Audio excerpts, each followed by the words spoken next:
Kincaid and the Pines and the Preserves. The best part is they guide you step by step on choices.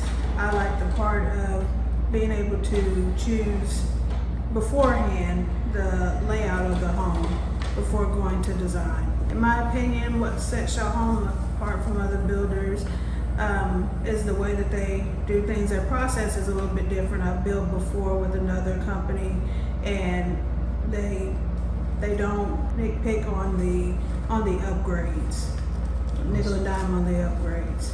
I like that part. To someone that is considering building with Shaw Homes, I would say do it, because building a new property is always fun, and they make it fun as well with being able to pick out everything that you want in your home.